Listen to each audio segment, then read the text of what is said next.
Welcome po muli sa Philippine Weather Trivia. Again, para po sa mga bago sa channel na to, ako nga po muli si Alvin Pura, isang meteorologist at ang inyong weather tito. Ngayon, balikan na natin itong bagyong Inday at gaya nga ng inaasahan, bahagya pa po itong humina. Kaninang umaga, umabot na lamang yan o bumagsak na po yan sa typhoon category ng Pag-asa from super typhoon. At ngayong tanghali, bahagya pa po itong humina na may taglay na lakas na hangin na nasa 165 kilometers per hour malapit sa kanyang gitna. At kung minsan may mga pagbugsong umabot sa 205 kilometers per hour. At kung papansinin nyo itong ating satellite image, makikita nyo dyan na medyo nasisira yung kanyang mata or yung kanyang center. At nagkakaroon na po yan ng mga kaulapan. Nagiging cloud filled na po yung gitna nitong bagyong si Inday. Isa pong sinyalis yan na humihina yung ating bagyo. Ito pong bagyong Inday, although humihina, is may kalawakan pa rin po yan. Medyo malawak pa rin yung kanyang radius o yung kanyang kabuuang diameter ay umaabot sa halos 1,700 kilometers o higit pa yung kanyang kabuuang sirkulasyon. At dahil dyan, sasabit pa rin po yan at magkakaroon pa rin po tayong direct effect dito po sa Northern Luzon at dito po sa extreme Northern Luzon. Ito pong bagyong Inday ay huling namataan ng Pag-asa sa layong 865 kilometers east ng Northern Luzon. Offshore po yan, nasa dagat pa, kaya maganda po ang panahon sa malaking bahagi ng Hilagang Luzon, Central Luzon, kasama na po dyan ang extreme Northern Luzon. May mga areas po dyan na may nakataas na tropical cyclone wind signals ang Pag-asa. Ito po ay mga warnings, babala po sa mga posibleng hangin na ating matanggap. Kaya ngayon, maganda pa po ang panahon dyan, pero habang kumikilos po papalapit itong bagyong Inday dito sa silangang bahagi ng extreme Northern Luzon, pinakamalapit po natin yan, binaasahan ay maaring bukas hanggang sa darating na Sabado. At kung makadikit na po yan, mas magiging maulap na po yung mga panahon natin dyan at meron na rin tayo mga posibleng pabugso-bugsong hangin at kung minsan meron din po tayong mga pagulan. Lalong-lalo na if nandito na sa itaas na bahagi ng ating bansa, etong bagyong Inday. Maliban dyan, kahit humina po, is magpapatuloy pa rin po yung epekto ng habagat o yung ating southwest monsoon. Sa katunayan, itong mga kaulapan natin sa ibabang bahagi ng ating bansa ay dulot na po ng ating habagat o southwest monsoon. Itong nakarang araw pa nagsisimula yan at may mga naitala na tayong mga pagbaha, particularly dito sa areas ng Mindanao. At ngayon, apektado pa rin po ng habagat itong sa Buanga Peninsula. Ilang bahagi ng Northern Mindanao, may mga pagbaha na po dyan sa Bukidnon areas, Lanao del Norte, Sultan Kudarat, kasama po dyan ang BARMM. So, epekto po yan ng ating habagat o southwest monsoon, ang malaking bahagi ng Visayas, medyo maulap din po yung ating panahon at posible po yung ating mga pagulan at thunderstorms. Pero yung concentration ng ating mas madalas at mas maraming pagulan ay nandito sa western section ng Visayas. Kasama po dyan ang Panay, Boracay, Aklan, at kasama po dyan ang Negros Islands. Meron na rin po tayong mga pagulan dito sa area ng Mimaropa, lalong-lalo na po sa Mindoro. Dito po sa itaas na bahagi ng Luzon, ay maaliwalas pang panahon natin, including Metro Manila, ngayong araw na ito, pero bukas, mas magiging maulap na po yung ating panahon at mas tataas na po yung ating tsansa ng mga pagulan dahil maapekto na po tayo ng habagat. Sa ngayon, Bicol Region, maulap po ang panahon natin dyan at umaakit na po yung ating axis ng habagat. So bukas, Calabarzon at Metro Manila, meron na rin po tayong mga kaulapan dyan at meron na rin po tayong mga posibleng scattered rains. Ganun din po ang western section ng Central Luzon bukas, Zambales at Bataan.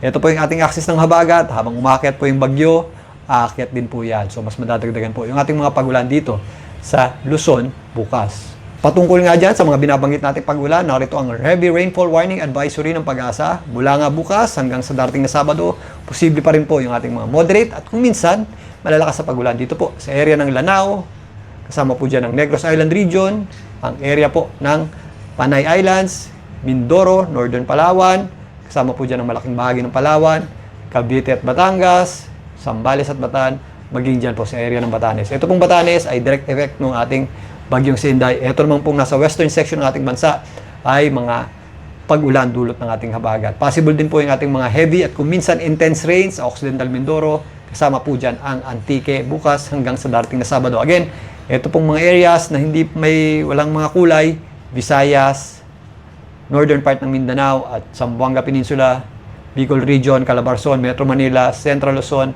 may magiging maulap din po yung panahon natin bukas. At kung minsan, meron din tayong mga posibleng kalat-kalat na pagulan. Epekto na rin po yan ng ating habagat o southwest monsoon.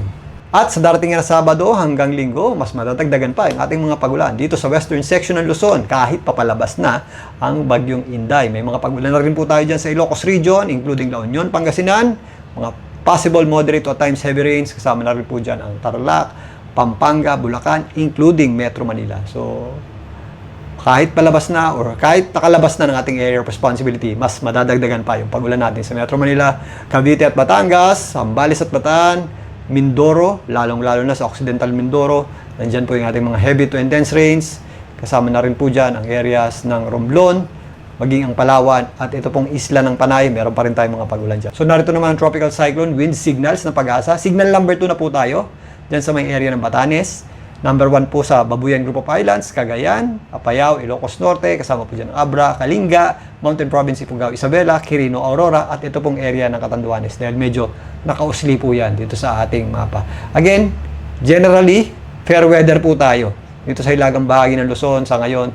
So may mga nagtatanong bakit signal number 1, mainit pa naman, meron po tayong tinatawag na lead time. Again, within the next 36 hours, yung ating lead time para sa signal number 1. Tapos signal number 2 within the next 24 hours. So, hindi agad-agad mararamdaman yung hangin at mga pag-ulan. Araw pa po dyan sa itaas na bahagi ng ating bansa. Pero by tomorrow, lalong-lalo na sa Saturday, mas magiging maulap na po yung ating panahon dyan at mararamdaman din po natin yung hangin na dulot ng ating bagyong si Inday. Although hindi kasing lakas nung malapit sa gitna nito, medyo mahangin na rin po yung ating conditions dyan. Ganun din po sa areas ng Catanduanes. Usually pag signal number 1, light or minimal damage lamang po yung ating inaasahan, lalong-lalo na sa mga light materials na bahay at sa mga puno na luma na yung posibleng mabuwal. At bago tayo matapos, silipin muna natin itong official forecast track ng Pag-asa para sa bagyong Inday. Pinapakita nga dito na ito ay mananatiling nasa typhoon category. If ever humina po yan, nasa typhoon category pa rin yan hanggang makalabas ng ating area of responsibility Sabado ng umaga. Sa ngayon, hindi nga natin inaasahan mag-landfall ito at yung kanyang pinakamalalakas na hangin malapit sa gitna ay hindi natin inaasahang sumabit sa anumang bahagi ng ating bansa. Ito lamang ang kulay dilaw. Yan po yung ating at least 39 kilometers per hour na lakas ng hangin. So mararamdaman po yan dito sa hilagang bahagi ng Luzon at extreme North Luzon, lalong-lalo na bukas at sa darating na Sabado. Maliban dyan, umihila po ito ng hanging habagat na mararamdaman din po natin sa malaking bahagi ng Luzon sa mga susunod na araw. So ayun nga, unti-unti pong humihina itong bagyong Inday. Ganun pa man, hindi nga natin ito inaasahang mag-landfall o tumama sa lupa. Magkakaroon pa rin po ito ng direct effect sa Northern Luzon at extreme Northern Luzon, yung kanyang pagdaplis lamang. Dahil yung kanyang panglabas na kaulapan at hangin lamang po ang sasabit dyan sa mga susunod na araw. At medyo malawak nga yung kanyang diametro, kaya inaasahan natin yung direct effect niyan sa itaas na bahagi nating bansa at magpapatuloy din po ang epekto ng habagat sa mga susunod na araw.